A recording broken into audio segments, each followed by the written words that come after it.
밤은 거대한 짐승처럼 도시를 집어삼키고 있었다. 장대비가 쉴 새 없이 아스팔트를 때렸고 자동차 헤드라이트 불빛은 빗줄기 속에서 어지럽게 흩어졌다. 천상그룹의 강지훈 회장은 자신의 마이바흐 뒷좌석에서 이 모든 풍경을 무심하게 내려다보고 있었다. 방탄 유리창 너머의 세상은 그에게는 그저 통제 불가능한 변수들로 가득 찬 혼란스러운 수족관 같았다. 34세 나이에 대한민국 최고의 복합기업을 이끄는 그에게 세상은 숫자로 이루어져 있었다. 주가, 시장 점유율, 그리고 인간의 가치까지도. 그는 아버지의 의문스러운 죽음 이후 그 누구도, 그 무엇도 믿지 않았다. 그의 마음은 도시의 밤 공기처럼 차갑고 축축했다. 바로 그 시각, 이서연은 폭우 속을 걷고 있었다. 편의점 야간 아르바이트를 막 끝낸 참이었다. 그녀의 낡은 우산은 거센 비바람 앞에서 거의 힘을 쓰지 못했고 차가운 빗물이 그녀의 옷 속으로 스며들었다. 그녀는 지쳐 있었다. 병원에 입원 중인 남동생의 병원비, 빠듯한 생활비, 그녀의 어깨를 짓누르는 삶의 무게는 젖은 솜처럼 무거웠다. 한때 그녀는 생명을 구하는 사람이었다. 대한민국 최고의 대학병원 응급실에서 그녀는 천사의 손이라 불리는 에이스 간호사였다. 하지만 3년 전 한 끔찍한 의료사고에 모든 책임을 뒤집어 쓴 채 그녀는 가운을 벗어야만 했다. 이제 그녀의 손은 메스가 아닌 바코드 스캐너를 쥐고 있었다. 그녀가 횡단보도 앞에서 신호를 기다리고 있을 때였다. 그녀의 앞에서 허름한 행색의 한 노인이 위태롭게 길을 건너고 있었다. 노인은 겁에 질린 듯 계속해서 주위를 두리번거렸다. 마치 누군가에게 쫓기는 사람처럼 그 순간 번호판 없는 검은색 승합차 한 대가 빗길에 미끄러지는 척하며 의도적으로 속도를 높여 노인을 향해 돌진했다. 끼익 끔찍한 마찰음과 함께 노인의 몸이 종잇장처럼 허공으로 떴다가 바닥으로 곤두박질 쳤다. 승합차는 잠시도 멈추지 않고 어둠 속으로 사라졌다. 주변의 모든 것이 멈춘 듯 했다. 사람들의 비명, 자동차 경적 소리, 모두가 이 끔찍한 광경에 얼어붙거나 자신과 상관없는 일이라는 듯 외면했다. 강지훈 역시 자신의 차 안에서 그 모든 것을 목격했다. 그의 첫 생각은 냉정했다. 청부 살인인가? 그는 기사에게 출발하라고 지시하려 했다. 도시의 더러운 이면은 그가 관여할 일이 아니었다.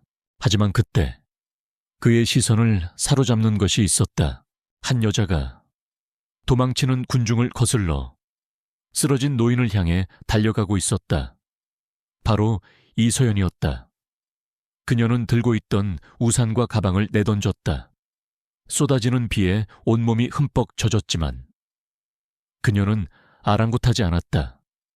그녀의 얼굴에서 삶에 지친 편의점 아르바이트생의 모습은 사라지고 없었다. 대신 그 자리에는 생사의 기로에 선 환자를 마주한 치열하고 냉철한 의료인의 얼굴이 나타났다. 강지훈은 자신도 모르게 숨을 죽였다. 서연은 쓰러진 노인에게 달려가 즉시 그의 상태를 살폈다. 목에 경동맥을 짚어 맥박을 확인하고 그의 입을 열어 기도를 확보했다. 의식소실, 맥박미약, 흉부함몰, 긴장성 기흉의심. 그녀는 혼잣말처럼 하지만 정확한 의학 용어로 환자의 상태를 읊조렸다.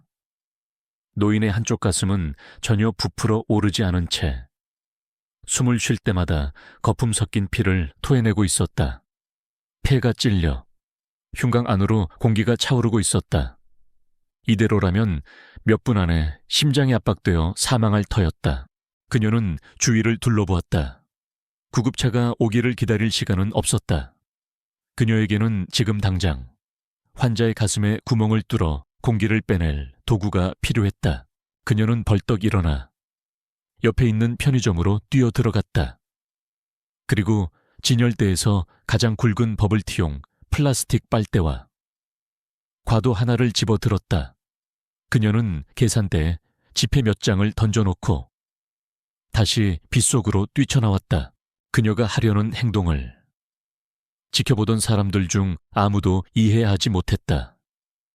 하지만 강지훈은 알 수 있었다.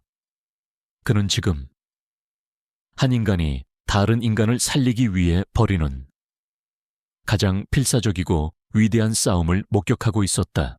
서연은 비에 젖은 자신의 옷소매로 칼을 닦고 옆에서 구경하던 한 취객의 손에 들린 소주병을 빼앗아 노인의 옆구리에 부었다.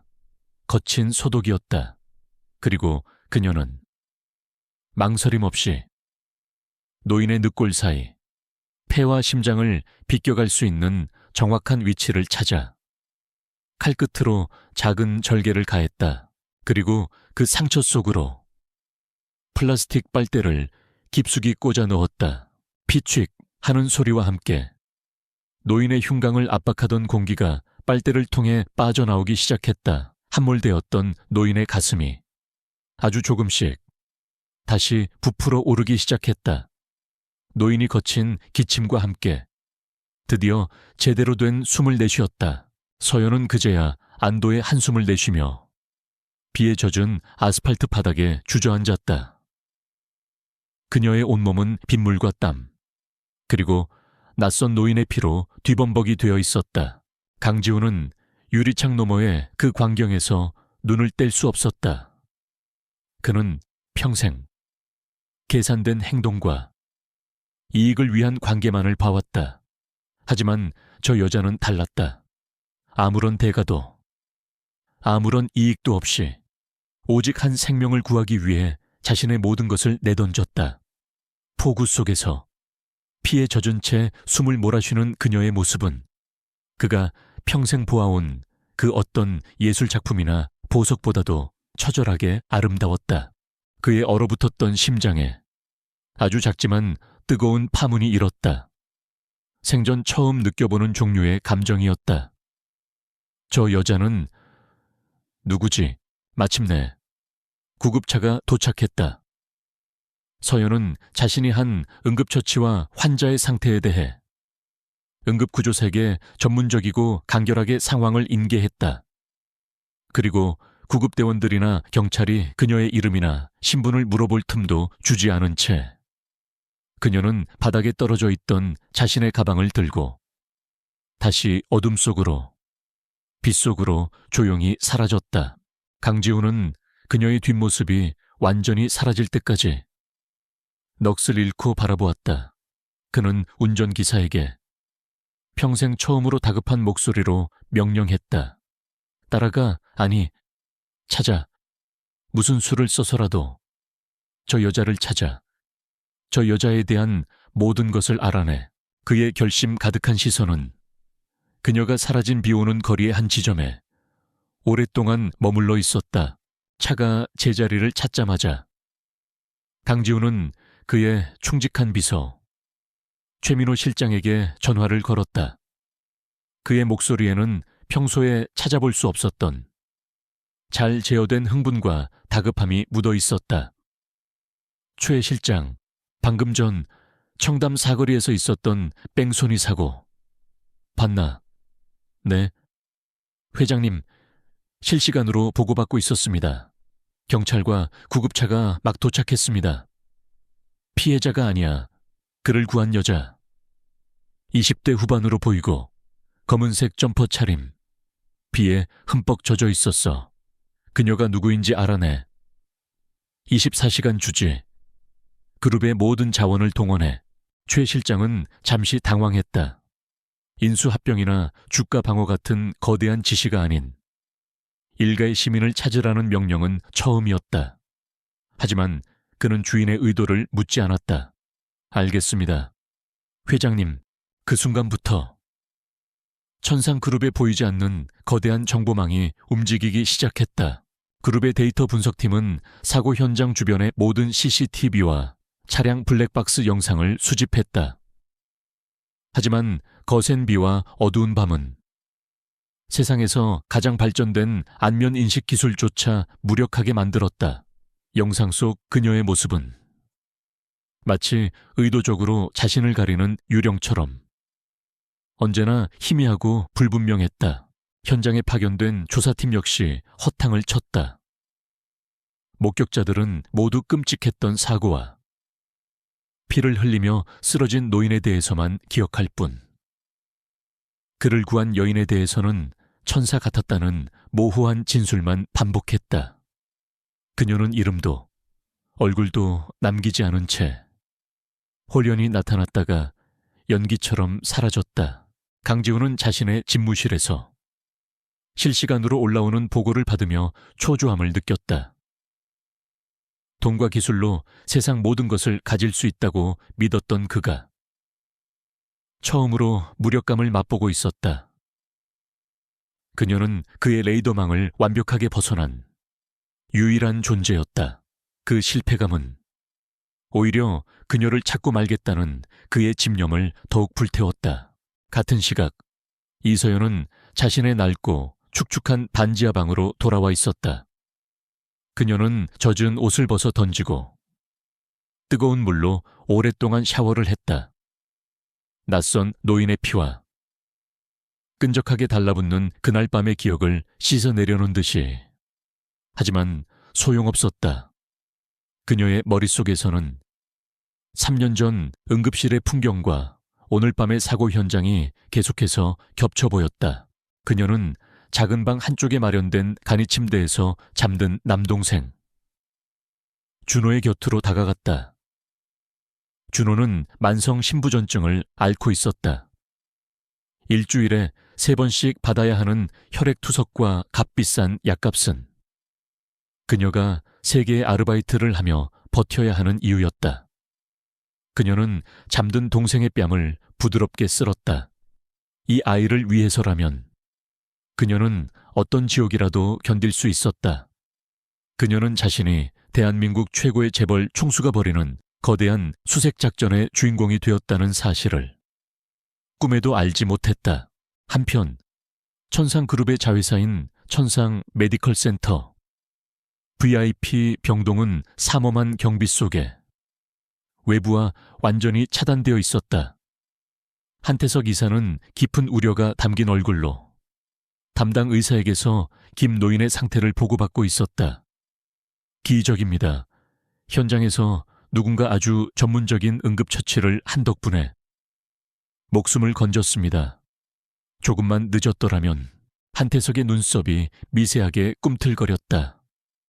선한 사마리아인의 존재가 그의 완벽했던 계획에 5점을 남겼다.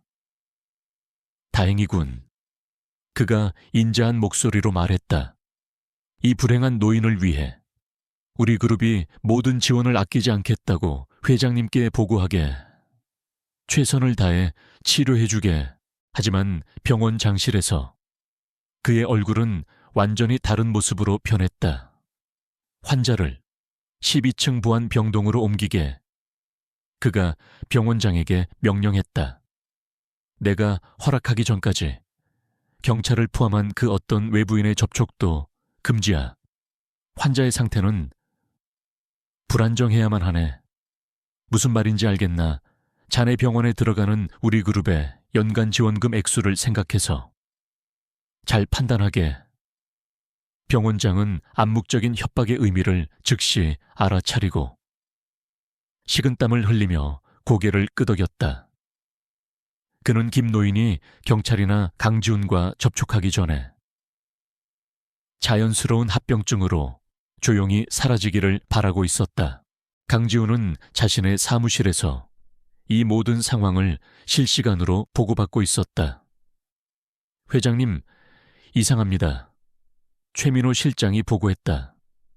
사고 피해자가 우리 병원으로 이송되었는데 한태석 이사님의 직접 지시로 12층 보안 병동으로 옮겨졌습니다. 그리고 외부 접촉이 전면 차단되었습니다. 강지훈의 눈이 날카로워졌다. 12층 보안병동. 그곳은 그룹의 극비 프로젝트 관련자나 정재계의 최고위급 인사들만이 입원하는 곳이었다. 어째서 평범한 뺑소니 사고의 노숙자 피해자가 그런 곳으로 옮겨졌단 말인가? 그리고 왜 한태석 이사가 직접 이 일을 챙기는 거지? 그의 머릿속에서 흩어져 있던 점들이 하나의 선으로 이어지기 시작했다. 사고가 난 청담 사거리. 그곳은 과거 천상 메드테크의 연구원들이 많이 살던 오래된 동네였다.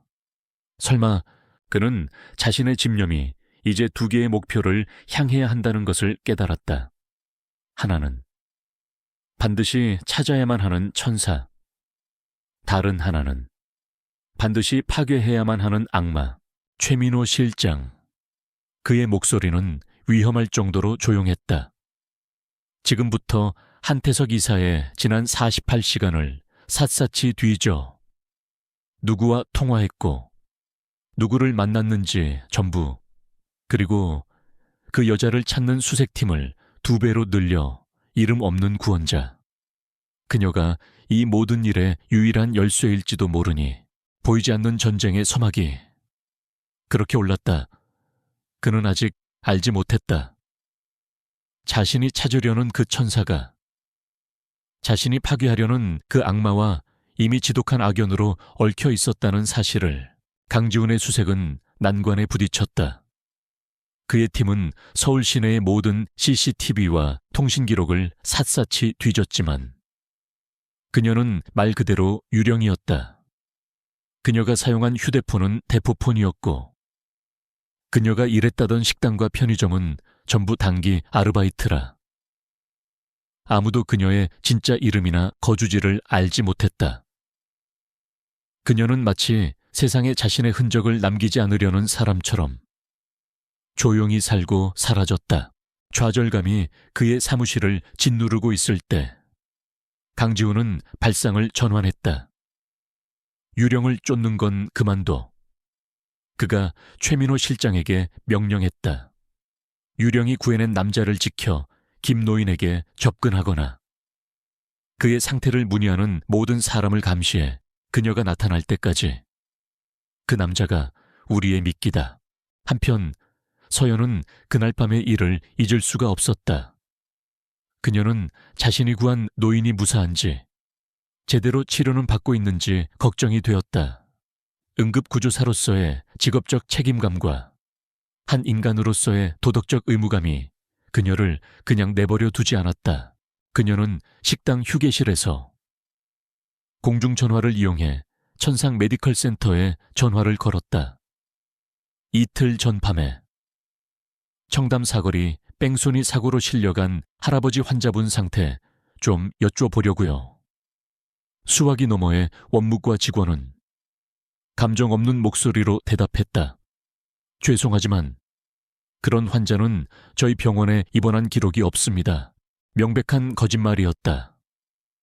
그녀는 분명 구급대원들이 천상 메디컬 센터로 이송한다고 말하는 것을 들었다.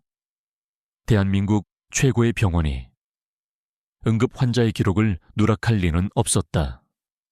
누군가 의도적으로 그 노인의 존재를 숨기고 있었다. 불길한 예감이 그녀의 등골을 스쳤다. 그리고 그녀의 그 전화 한 통은 강지훈의 거대한 그물망을 흔드는 신호가 되었다. 찾았습니다. 회장님, 최민호 실장의 목소리가 다급하게 울렸다.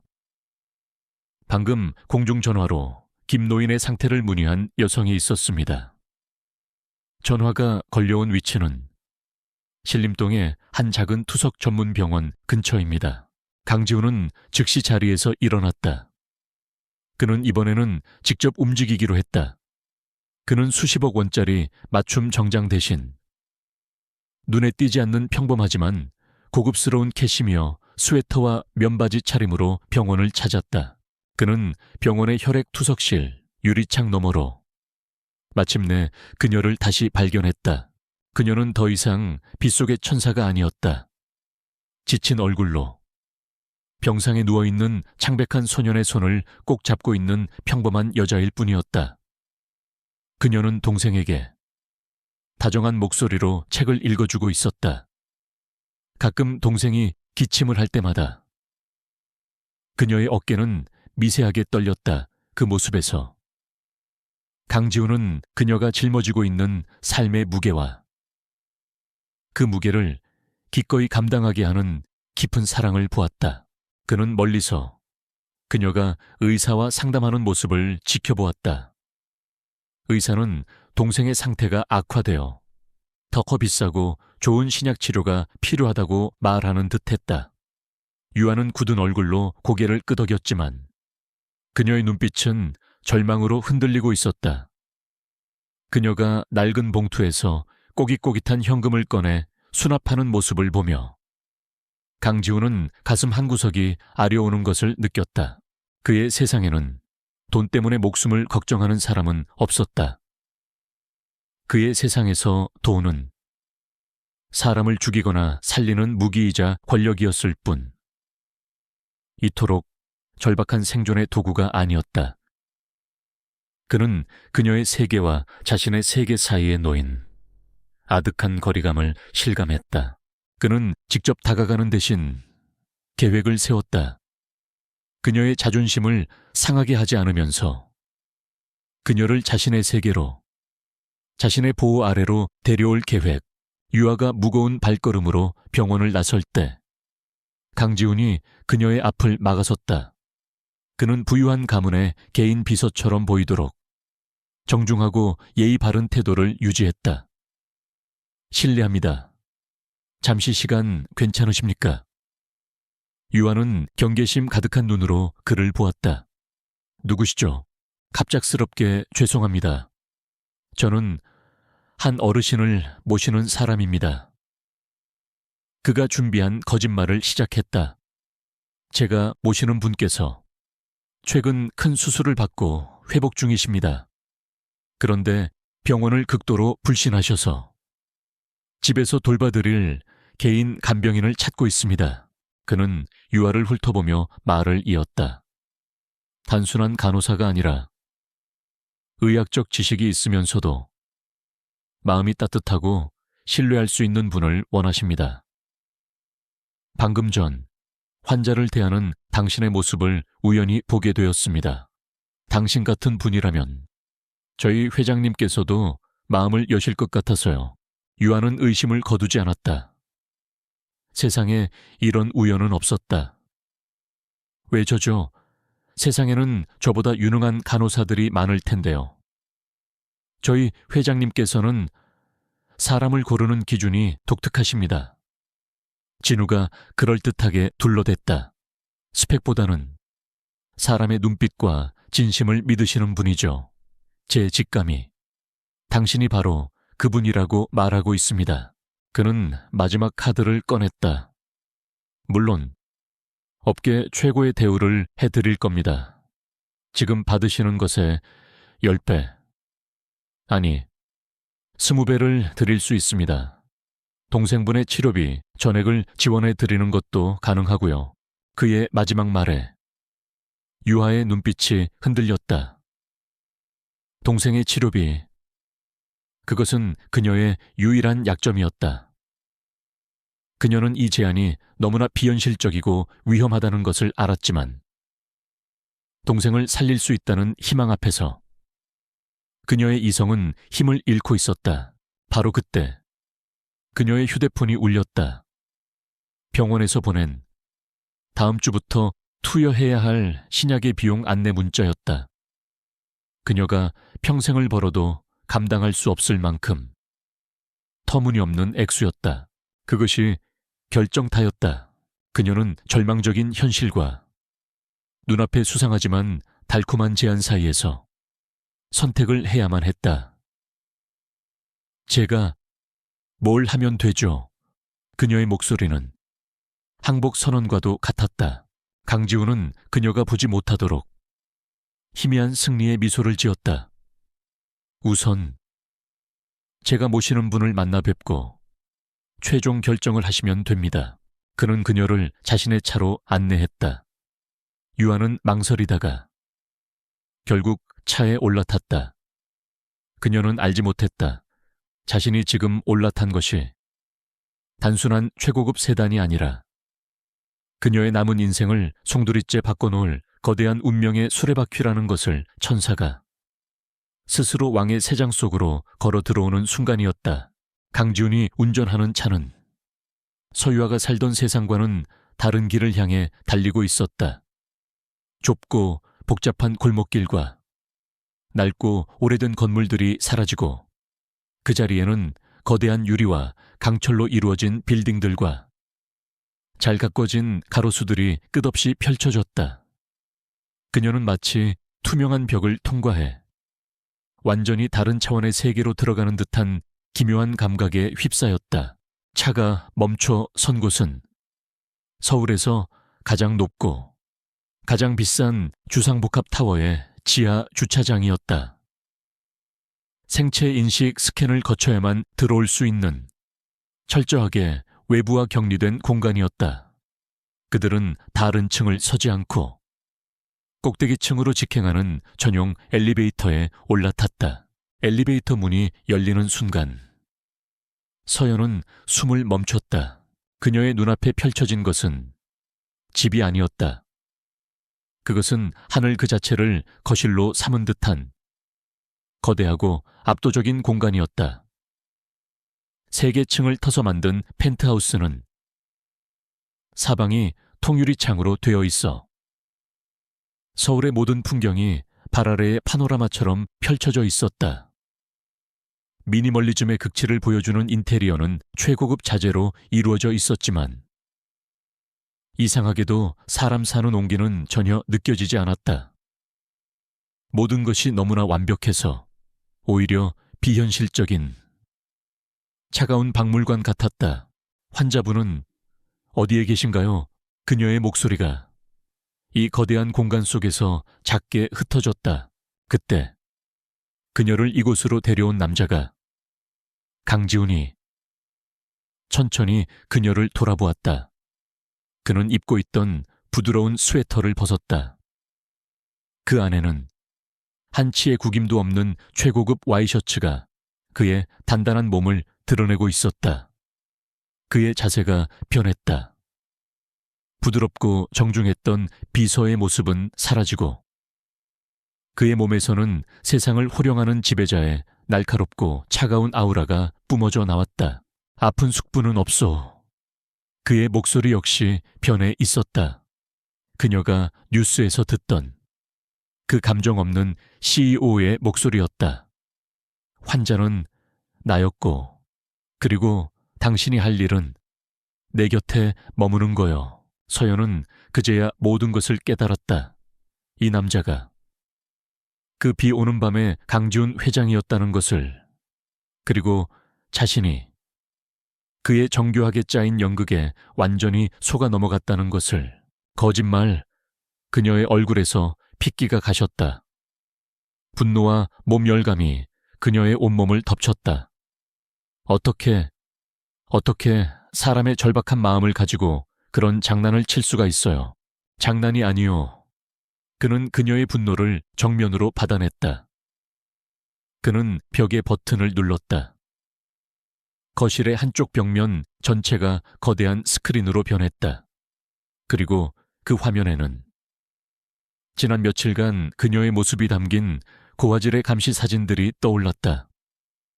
병원을 나서는 그녀의 뒤를 검은 옷을 입은 남자가 멀리서 따라붙고 있었다.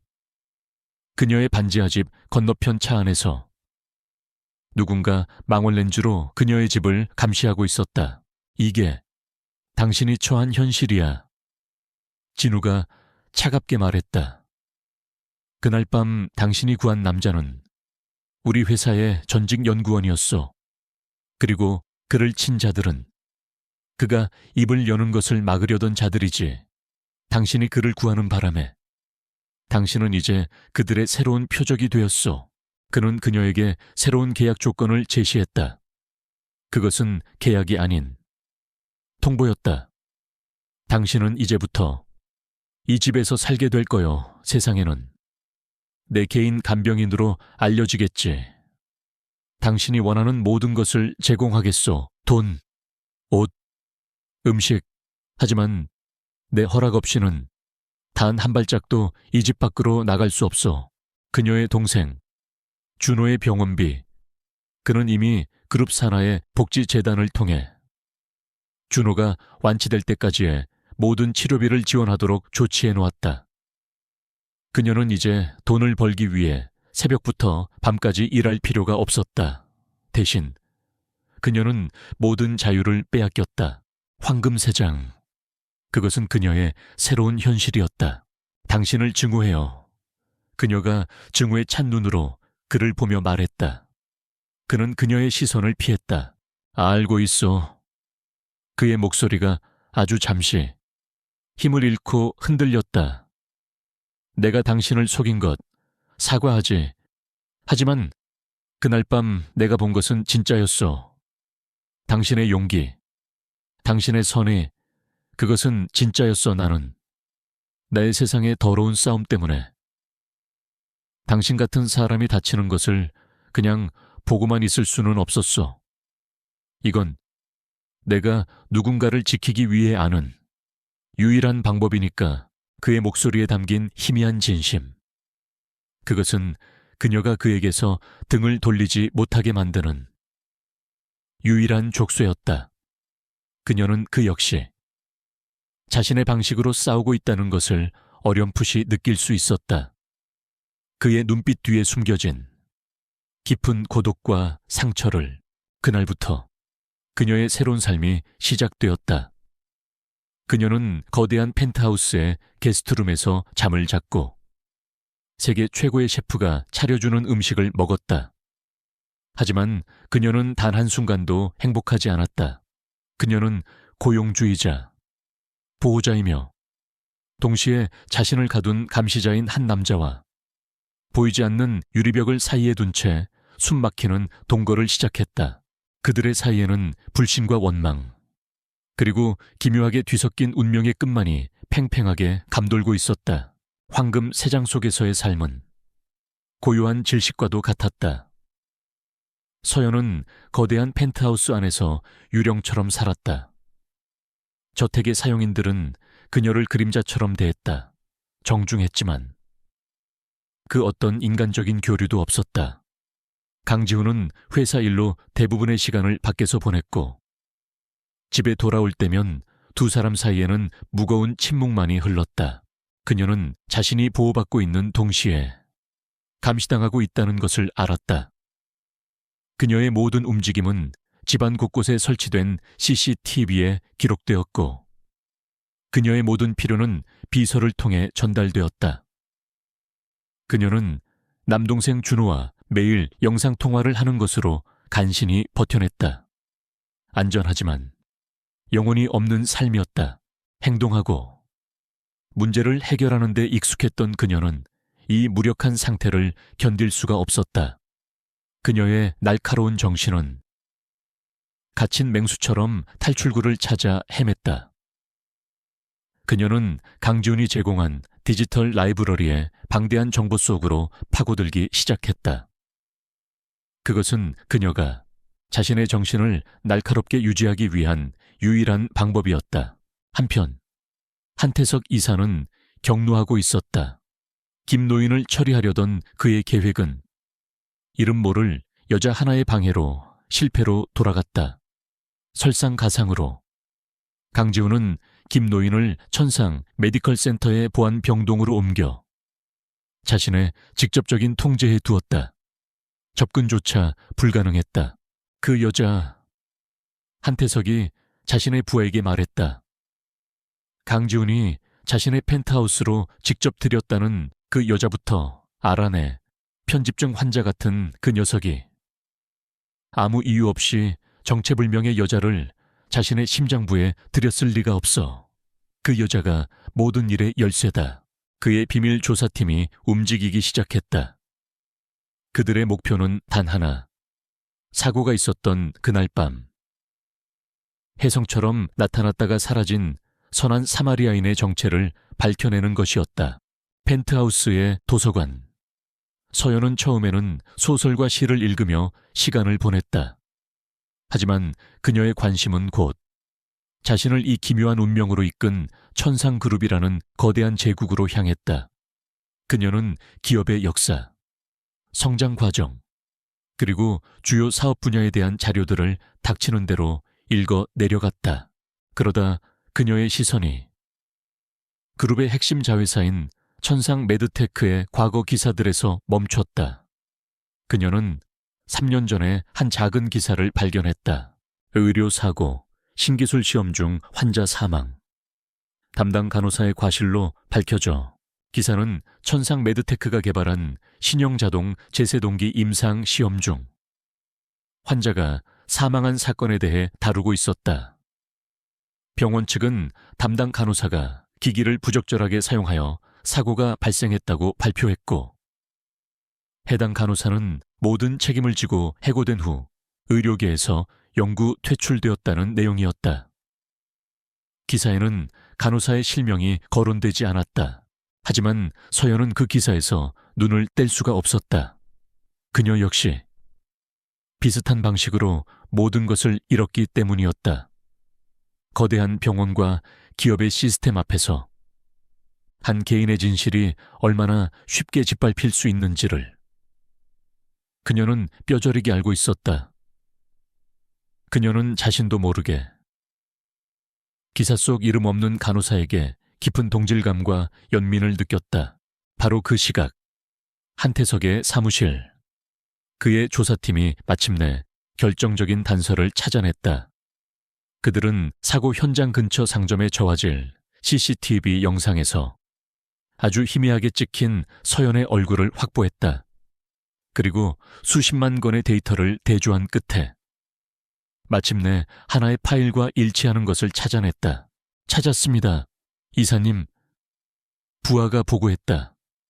3년 전 한국대학병원 응급실에 근무했던 간호사 파일입니다. 이름은 이서연입니다. 부하가 한태석의 모니터에 이서연의 인사 기록 카드를 띄웠다. 그녀의 앳된 사진과 함께 퇴사 사유가 기록되어 있었다. 퇴사 사유, 의료 과실 사고로 인한 면직, 그리고 그 의료 사고는 바로 천상 메드테크의 신형 제세동기 임상시험 중에 발생한 것이었다. 한태석은 그 자리에서 얼어붙었다. 김노인을 구한 천사가 바로 3년 전 자신이 모든 것을 덮어씌웠던 그 희생양이었다니.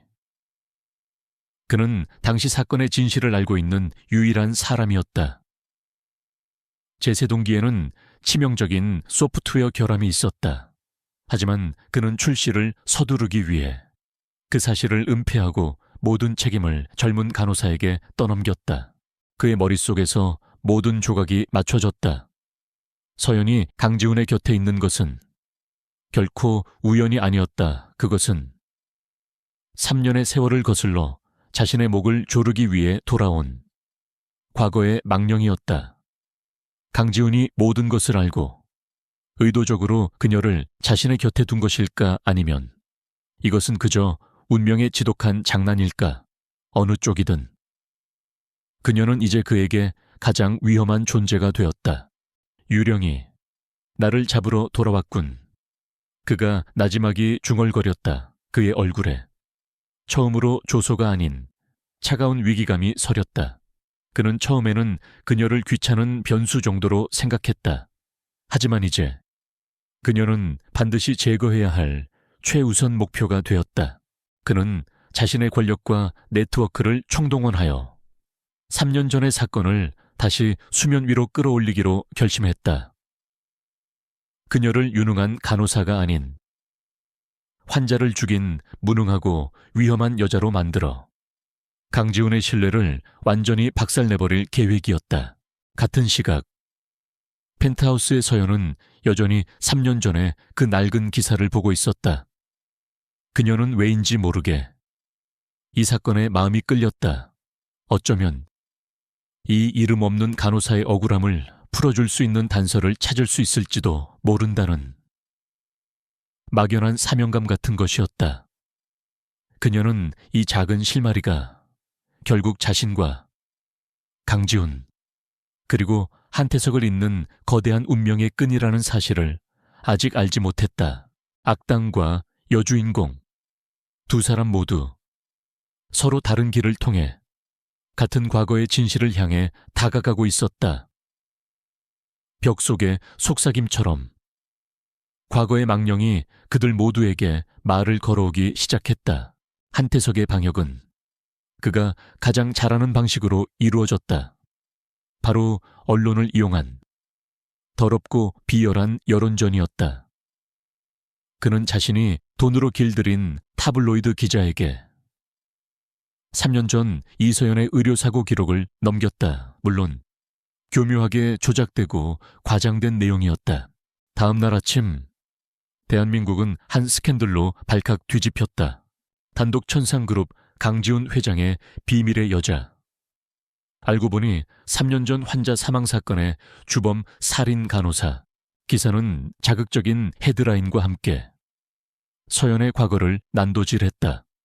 그녀가 무능하고 부주의한 간호사였으며 환자를 죽음으로 몰고 간 뒤에도 반성 없이 돈을 노리고 재벌 회장에게 의도적으로 접근했다는 악의적인 내용으로 가득 차 있었다.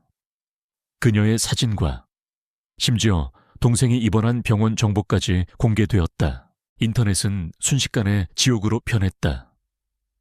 그녀를 향한 무자비한 인신공격과 비난의 댓글이 홍수처럼 쏟아졌다. 펜트하우스라는 황금 세장 안에 갇힌 서연은 창살 없는 감옥에 갇힌 채 세상이 자신에게 던지는 돌팔매를 속수무책으로 맞아야만 했다. 그녀가 필사적으로 도망쳤던 과거의 망령이 복수의 칼날이 되어 그녀의 심장을 꿰뚫고 있었다. 천상그룹 역시 거대한 폭풍에 휩싸였다. 이사들은 긴급 이사회를 소집했고 홍보팀은 빗발치는 문의 전화에 마비 상태가 되었다. 한태석은 이 모든 혼란의 중심에서 걱정스러운 충신의 가면을 쓴 채 강지훈을 압박하기 시작했다. 회장님, 그는 비통한 표정으로 말했다.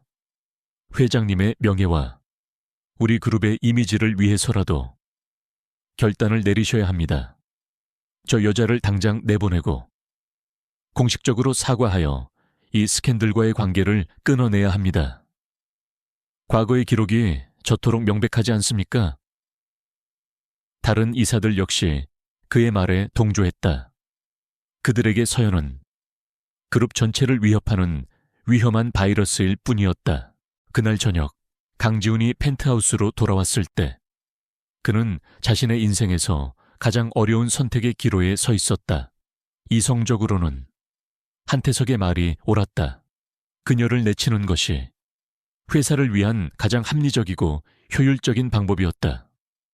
공식 기록, 여론, 그리고 이사회의 압박, 모든 데이터가 그녀를 버리라고 말하고 있었다. 그가 무거운 마음으로 서재에 들어섰을 때 서연이 그곳에서 그를 기다리고 있었다. 그녀의 얼굴은 창백했지만 눈빛은 놀라울 만큼 차분했다. 그녀의 옆에는 단출한 짐이 담긴 작은 가방이 놓여 있었다. 제가 떠나겠습니다. 그녀가 먼저 입을 열었다. 그녀의 목소리는 조용했지만 그 안에는 슬픈 결의가 담겨 있었다. 저 때문에 당신과 당신의 회사가 망가지는 것을 볼 수 없습니다. 이건 제 문제입니다. 제가 마주해야 할 제 과거의 망령이고요. 그동안 감사했습니다. 그녀는 자신을 파멸시키려는 세상의 공격으로부터 그를 지키기 위해 스스로를 희생할 준비가 되어 있었다. 강지훈은 아무 말도 할 수 없었다. 그는 그녀의 그 처절한 이타심 앞에서 자신의 차가운 이성이 얼마나 초라하고 비겁한 것인지를 깨달았다. 그는 머릿속에서 그녀의 두 모습을 떠올렸다. 하나는 세상이 만들어낸 살인 간호사라는 누명을 쓴 절망적인 모습, 다른 하나는 쏟아지는 빛 속에서 한 생명을 구하기 위해 필사적으로 싸우던 영웅의 모습. 그의 심장이 마침내 머리의 계산을 이겼다. 다음 날 강지훈은 홍보팀의 격렬한 반대를 무릅쓰고 긴급 기자회견을 소집했다. 기자회견장은 수백 명의 기자들로 가득 찼다. 한태석 역시 강지훈이 서연을 내치는 공식 발표를 하기 위해 이 자리를 만들었을 것이라 확신하며 만족스러운 얼굴로 참석했다. 단상에 선 강지훈은 쏟아지는 플래시 세례 속에서 입을 열었다. 그의 목소리는 강철처럼 단단했다. 최근 이서연 씨에 대해 보도된 기사들에 대한 천상그룹의 공식 입장을 밝히겠습니다. 모두가 숨을 죽였다. 그녀는 제 숨겨진 애인이 아닙니다. 그녀는 제 눈앞에서 한 사람의 소중한 생명을 구해낸 영웅입니다. 기자회견장이 술렁이기 시작했다. 그리고 3년 전에 의료사고에 대해 말씀드리겠습니다. 저는 당시의 공식 기록이 거짓일 수 있다는 합리적인 의심을 가지고 있습니다. 따라서 천상그룹은 오늘부로 3년 전 사건의 진실을 규명하기 위한 독립적인 진상조사위원회를 출범시킬 것을 선언합니다. 그는 회견장을 둘러보며 마지막으로 쐐기를 박았다. 그녀의 이름이 완전히 깨끗해질 때까지 이서연 씨는 앞으로도 저의 완전하고 무조건적인 보호 아래에 있을 것입니다. 이상입니다. 그것은 한태석과 그를 지지하는 구시대의 세력들을 향한 정면적인 선전포고였다. 기자회견장은 흥분과 충격으로 폭발했다. 한태석은 자신의 계획이 최악의 방식으로 역풍을 맞았다는 사실에 경악을 금치 못했다. 강지훈은 아수라장이 된 기자회견장을 뒤로하고 곧장 펜트하우스로 돌아왔다. 서연은 TV를 통해 그 모든 광경을 지켜보고 있었다. 그녀의 뺨에는 뜨거운 눈물이 흐르고 있었다. 그가 방으로 들어왔다. 두 사람 사이에는 더 이상 어색하거나 불편한 침묵은 없었다. 왜? 그녀가 떨리는 목소리로 물었다. 왜 저를? 나는 세상이 당신에 대해 말하는 것을 믿지 않소. 그가 그녀의 앞으로 다가와 진심을 담아 말했다. 나는 내가 빗속에서 본 당신을 믿으니까. 그의 흔들림 없는 믿음. 그것은 지난 3년간 그녀를 짓눌렀던 모든 불신과 절망을 무너뜨리는 가장 강력한 구원이었다. 그녀는 결국 참았던 울음을 터뜨렸다. 하지만 그것은 더 이상 절망의 눈물이 아니었다. 깊은 어둠의 끝에서 마침내 한 줄기 빛을 발견한 사람의 감사와 희망의 눈물이었다. 그녀는 더 이상 혼자가 아니었다. 그녀의 외로운 싸움은 이제 끝났다. 그녀에게 가장 강력한 아군이 생겼다. 강지훈의 기자회견은 한태석을 향한 선전포고이자 진실을 향한 전쟁의 시작이었다. 펜트하우스의 도서관은 이제 진상조사위원회 주의 비밀작전본부로 변해 있었다. 강지훈은 자신이 가장 신뢰하는 변호사와 보안 전문가, 그리고 회계 분석가들로 이루어진 소규모의 정예팀을 소집했다. 그리고 그는 이 팀의 가장 중요한 자리에 이서연을 앉혔다. 이서연 씨는 이 위원회의 수석 의료 자문입니다. 강지훈은 팀원들에게 그녀를 소개하며 그녀에 대한 절대적인 신뢰를 표명했다. 서연은 더 이상 보호받는 희생양이 아니었다. 그녀는 이 전쟁의 핵심적인 무기이자 나침반이었다. 그들의 첫 번째 목표는 3년 전의 의료사고 기록을 원점에서 재검토하는 것이었다. 변호사들은 복잡한 법률 용어와 판례를 분석했지만 사건의 본질에 다가가지 못했다. 그때 서연이 나섰다. 그녀는 수백 페이지에 달하는 환자의 진료 기록지와 제세 동기의 작동 로그, 그리고 부검 보고서를 스크린에 띄웠다.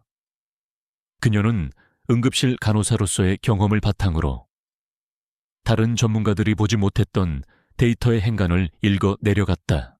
이상합니다. 그녀가 스크린의 한 부분을 가리켰다.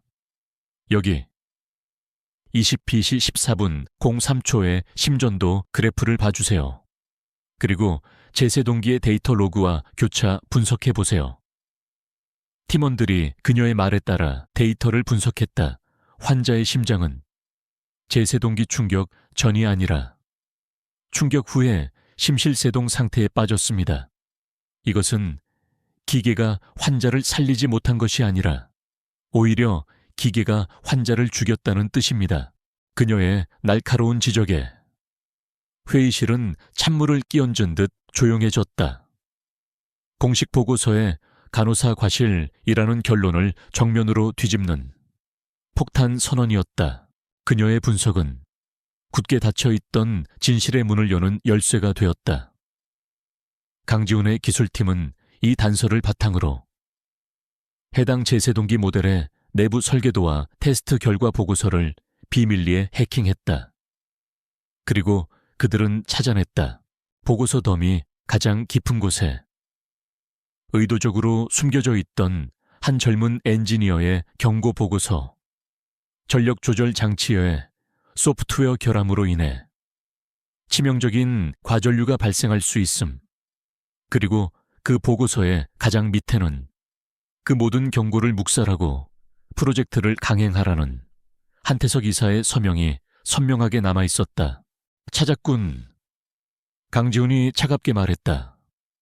한태석의 범죄를 증명할 스모킹 건이야. 이제 그들에게는 또 다른 의문이 남았다.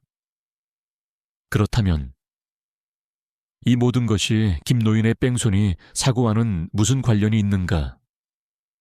3년이나 지난 과거의 일이 왜 지금 다시 수면 위로 떠올랐는가? 최민호 실장이 김노인의 낡은 인사기록 카드를 찾아냈다. 회장님, 이분의 직책을 봐주십시오. 천상 매드테크의 소프트웨어 품질 보증팀 수석 연구원이었습니다. 그리고 해고된 날짜가 제세동기 사고가 있었던 바로 그 주입니다. 해고 사유는 상부 지시 불이행입니다. 모든 조각이 하나의 끔찍한 그림으로 맞춰졌다. 김노인은 바로 그 제세동기의 치명적인 결함을 발견하고 출시 승인을 거부했던 마지막 양심이었다. 한태석은 그의 입을 막기 위해 그를 해고했다. 그리고 3년이 지난 지금 가난과 죄책감 속에서 살던 김노인이 자신이 보관하고 있던 증거를 가지고 세상의 진실을 폭로하려 했던 것이다. 그 비 오는 밤, 그가 품에 꼭 안고 있던 그 낡은 서류 가방. 그 안에 모든 진실이 담겨 있었을 터였다. 한태석은 김노인께서 살아남았다는 것을 알고 있어. 진우가 굳은 얼굴로 말했다. 그리고 그는 지금 우리 병원 안에 자신의 소나귀 안에 그분을 가두고 마지막 숨통을 끊을 기회만을 노리고 있을 거요. 이제 이것은 더 이상 과거에 대한 조사가 아니었다. 유일한 핵심 증인을 구하기 위한 시간과의 싸움이었다. 바로 그때 진우가 병원 내부에 심어둔 정보원으로부터 긴급 메시지가 도착했다. 한태석이 매수한 간호사가 김노인의 링거에 정체불명의 약물을 주입하려 한다는 내용이었다. 시간이 없어. 진우가 자리에서 일어났다. 그의 눈은 결전의 순간을 맞이한 장수처럼 차갑고 단호했다. 우리가 직접 그분을 구해내야만 하오. 오늘 밤 당장 그들의 보이지 않는 전쟁은 이제 유일한 증인을 구출하기 위한 대담하고 위험한 작전으로 전환되고 있었다. 진상조사위원회 작전본부는 이제 김노인 구출 작전의 지휘본부로 변해 있었다. 그들에게 시간은 없었다. 한태석이 고용한 간호사가 김노인의 링거에 독극물을 주입하기까지 불과 몇 시간도 남지 않았다. 내가 가겠습니다. 서연이 망설임 없이 말했다. 나는 병원 시스템을 알고 있고 의료진으로 위장하는 것이 가장 자연스러워요. 어떻게 그의 상태를 안정시키고 안전하게 빼내올 수 있는지도 알고 있습니다. 강지훈은 반대했다. 그녀를 다시 위험 속으로 밀어 넣을 수는 없었다. 하지만 그는 그녀의 눈에서 2년 전의 트라우마를 극복하고 다시 한번 생명을 구하는 현장으로 돌아가려는 응급구조사로서의 뜨거운 사명감을 읽었다. 그는 그녀의 결정을 막을 수 없었다. 대신 그는 그녀를 위한 가장 완벽한 무대를 만들어주기로 했다. 줬소. 그가 말했다. 그의 손가락이 키보드 위에서 춤을 추기 시작했다. 내가 당신을 위한 혼돈을 만들어주지. 그들의 방역작전이 어둠 속에서 조용히 시작되었다. 먼저 강지훈은 천상 메디컬 센터의 전체 서버에 대한 긴급 시스템 점검 경보를 발동시켰다. 병원의 모든 전산망이 일시적으로 마비되고 의사와 간호사들은 혼란에 빠졌다. 그리고 그는 11층 부안병동의 CCTV 시스템만을 정확히 몇 분 동안 원격으로 무력화시켰다. 바로 그 시각, 서연은 이미 병원 안에 잠입해 있었다. 그녀는 하얀 간호사복을 입고 머리를 단정하게 묶었으며 얼굴의 절반을 마스크로 가렸다. 그녀의 걸음걸이는 바쁘고 자신감 넘쳤으며 그녀의 눈빛은 진짜 베테랑 간호사의 그것처럼 침착하고 날카로웠다. 그녀는 12층 김노인의 병실 앞으로 향했다. 병실 앞은 한태석이 고용한 사설 경호원 2명이 지키고 있었다. 누구지? 경호원이 그녀를 막아섰다. 응급 혈액검사 오더입니다. 서연은 손에 든 가짜 차트를 내밀며 짜증 섞인 목소리로 말했다. 환자 상태가 급격히 나빠져서 당장 검사하고 주치의에게 보고해야 해요. 비켜요. 시간 없으니까. 그녀의 당당하고 전문적인 태도에 경호원들은 잠시 머뭇거렸다. 병원 전체가 시스템 오류로 혼란스러운 상황 속에서 그들은 감히 의사의 긴급 지시를 막아설 수 없었다. 그녀는 그들의 틈을 비집고 병실 안으로 들어갔다. 병실 안. 김노인은 약물에 취해 깊은 잠에 빠져 있었다. 그의 팔에 꽂힌 링거에서는 치명적인 약물이 천천히 그의 혈관으로 흘러 들어가고 있었다. 서연은 즉시 링거 바늘을 뽑아내고 가방에서 해독제를 꺼내 그의 팔에 주사했다. 그리고 그녀는 그의 귓가에 속삭였다. 김 선생님, 정신 차리세요. 저예요. 그날 밤 당신을 구했던 사람, 지금 여기서 당신을 구해내려고 왔어요. 김노인이 희미하게 눈을 떴다. 그는 흐릿한 시야 속에서 자신을 내려다보는 서연의 얼굴을 알아보았다. 그의 눈에 희망의 빛이 떠올랐다. 그는 떨리는 손으로 자신이 차고 있던 낡은 손목시계를 풀었다. 진짜 증거는 여기 있어. 그가 힘겹게 말했다. 내 평생의 연구가, 내 양심이 이 안에. 서연은 그가 시계를 건네는 의미를 즉시 깨달았다. 그녀는 시계를 자신의 주머니 깊숙이 넣었다. 그녀는 김노인을 휠체어에 태우고 담요로 그의 몸을 덮었다. 그리고 병실을 나와 경호원들에게 정밀 검사를 위해 CT실로 이동한다 고 둘러댔다. 그녀는 그들을 데리고 승강기가 아닌 직원 전용 비상계단으로 향했다. 그리고 미리 약속된 지하 세탁물 처리실에서 대기하고 있던 강지훈의 보안팀장과 합류했다. 그들은 세탁물 운반용 트럭에 몸을 싣고 병원의 삼엄한 경비를 뚫고 무사히 빠져나왔다. 펜트하우스로 돌아온 그들은 마침내 완전한 증거를 손에 쥐게 되었다. 진우의 기술팀이 김노인의 낡은 시계 뒷면을 열자 그 안에는 머리카락보다 얇은 마이크로 드라이브가 숨겨져 있었다. 드라이브 안에는 한태석의 모든 죄악이 기록되어 있었다. 제세동기 결함을 은폐하라고 연구원들을 협박하는 영상, 김노인을 해고하며 진실을 묻으라고 위협하는 음성 파일. 그리고 그 모든 범죄의 대가로 오고 간 천문학적인 액수의 비자금 내역까지. 그것은 완벽한 자백이었다. 이제 모든 게 끝났군요. 최민호 실장이 말했다. 아니, 진우가 대답했다. 그의 눈은 복수의 불꽃으로 타오르고 있었다. 이제 시작이야. 그는 복수를 위한 가장 완벽한 무대를 준비했다.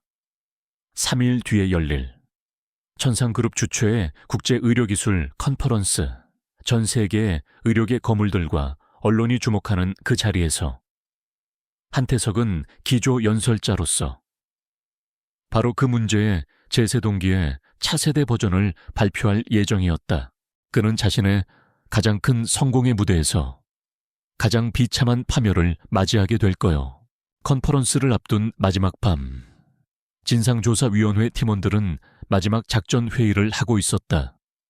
강지훈은 기술팀과 함께 컨퍼런스 전체의 방송 시스템을 장악할 해킹 프로그램을 점검하고 있었다. 서연은 보안팀에게 한태석의 심리 상태와 예상 가능한 돌발 행동에 대해 브리핑하고 있었다.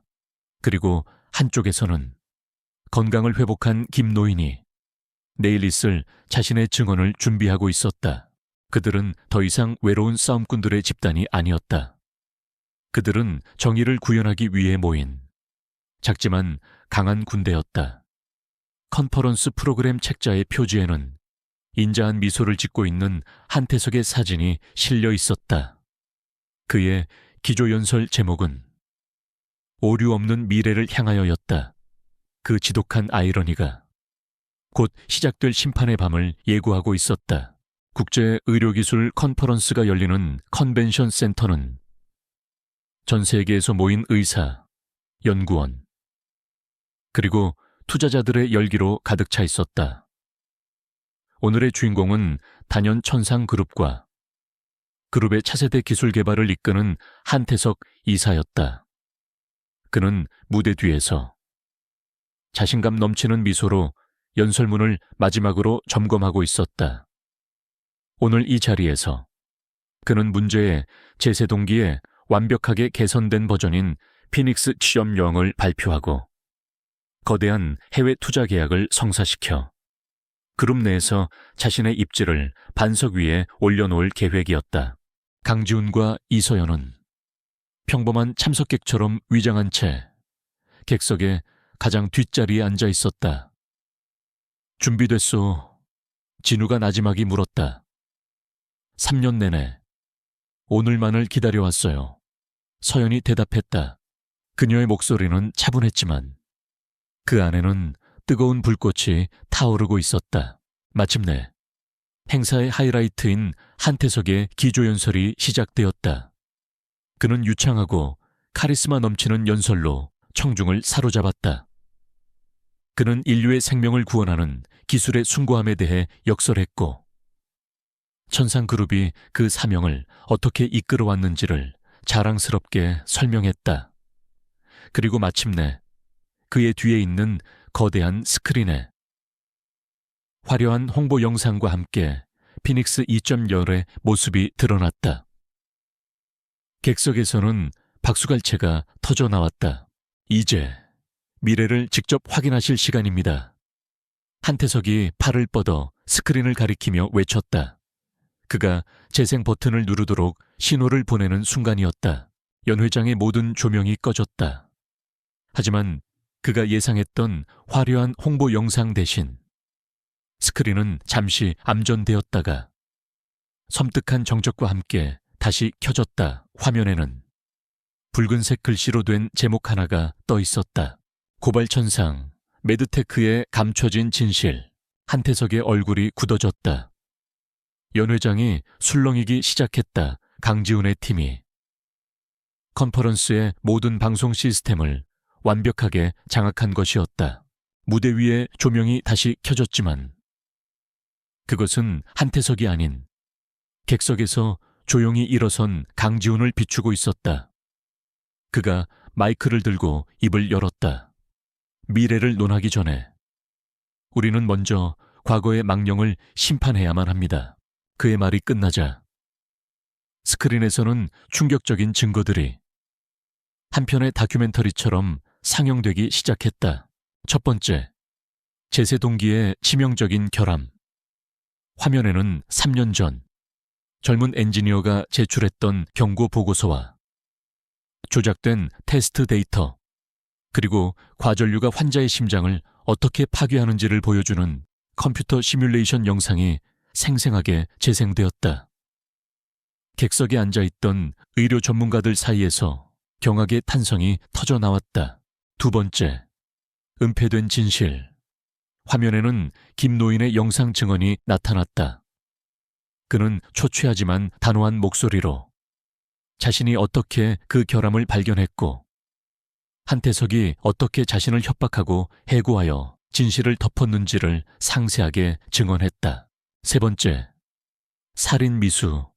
빗속의 뺑소니 사고 영상과 함께 한태석이 부에게 살인을 지시하는 차갑고 잔인한 목소리가 컨퍼런스 홀 전체에 울려 퍼졌다. 그리고 마지막 이서연의 이야기. 3년 전 의료사고 당시의 기록과 함께 모든 책임을 뒤집어 쓴 채 절망에 빠졌던 그녀의 모습이 그녀 자신의 담담한 목소리로 녹음된 증언과 함께 흘러나왔다. 모든 영상이 끝났다. 홀 안의 모든 조명이 다시 켜졌다. 한태석은 무대 위에 마치 발가벗겨진 채 광장에 내던져진 죄수처럼 홀로 서 있었다. 그의 얼굴은 분노와 불신, 그리고 공포로 하얗게 질려 있었다.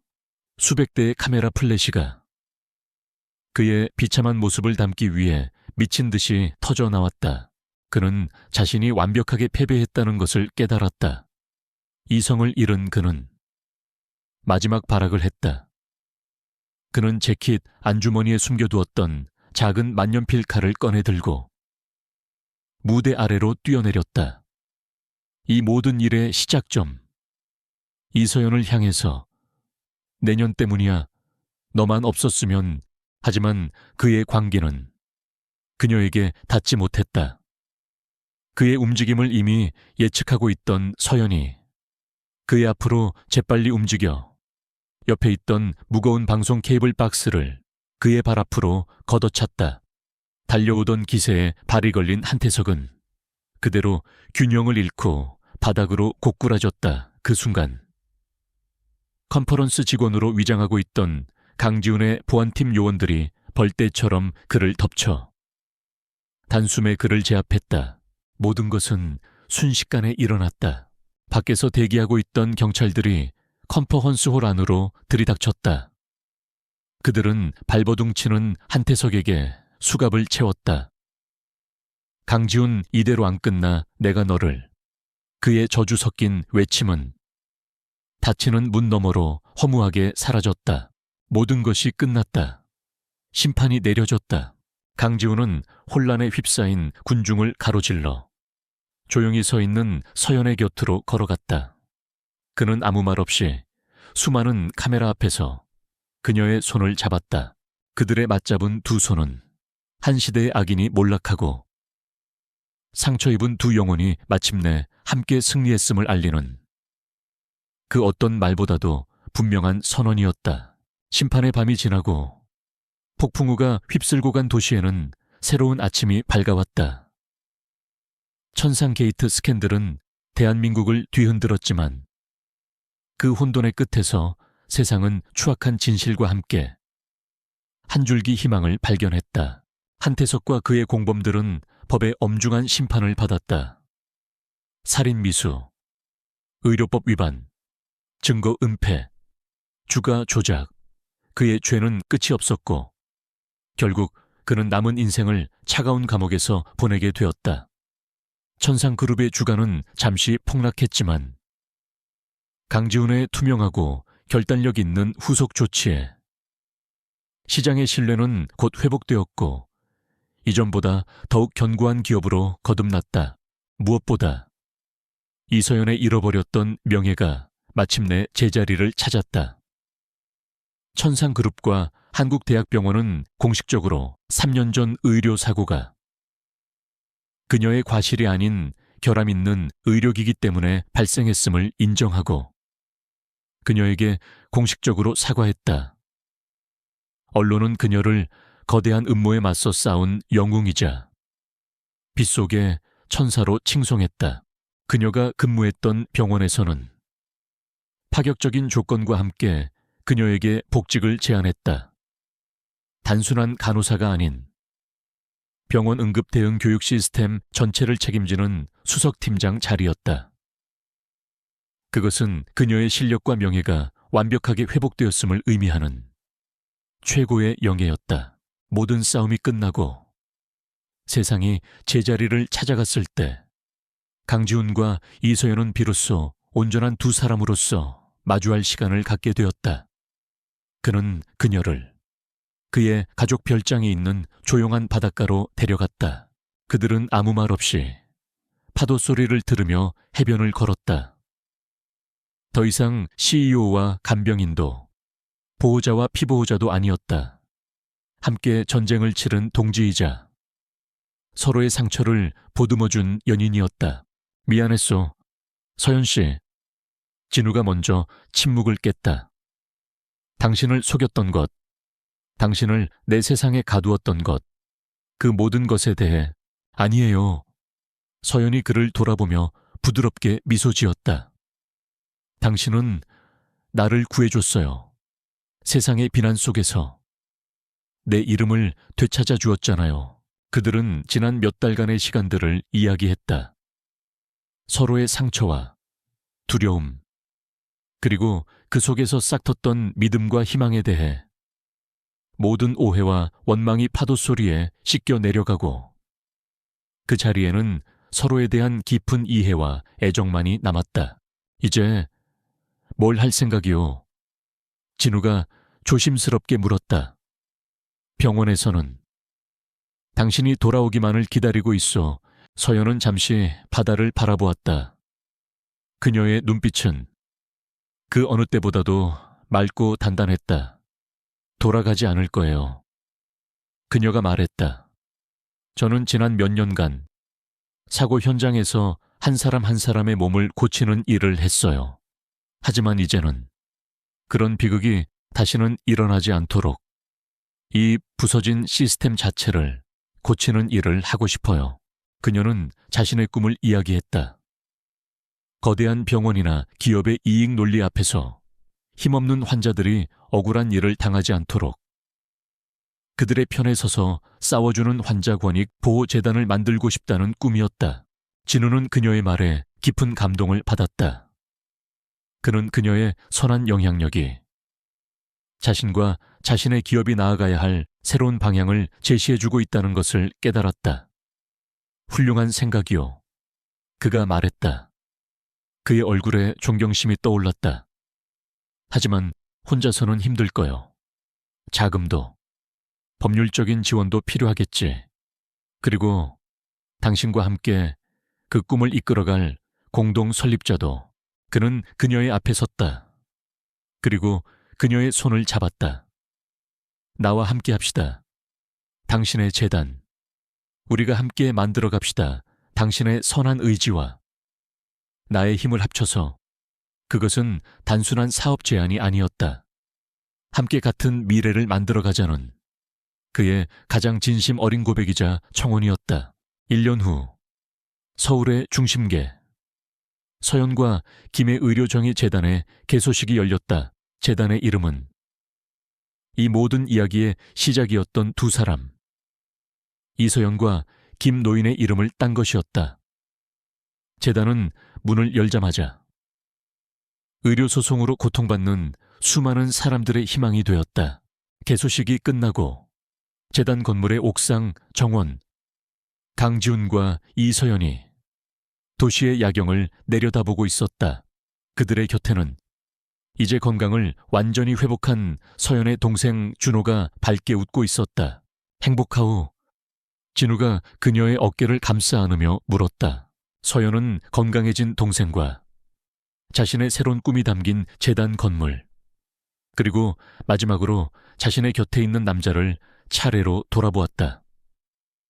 내가 상상했던 그 어떤 행복보다도 더 그녀가 대답했다.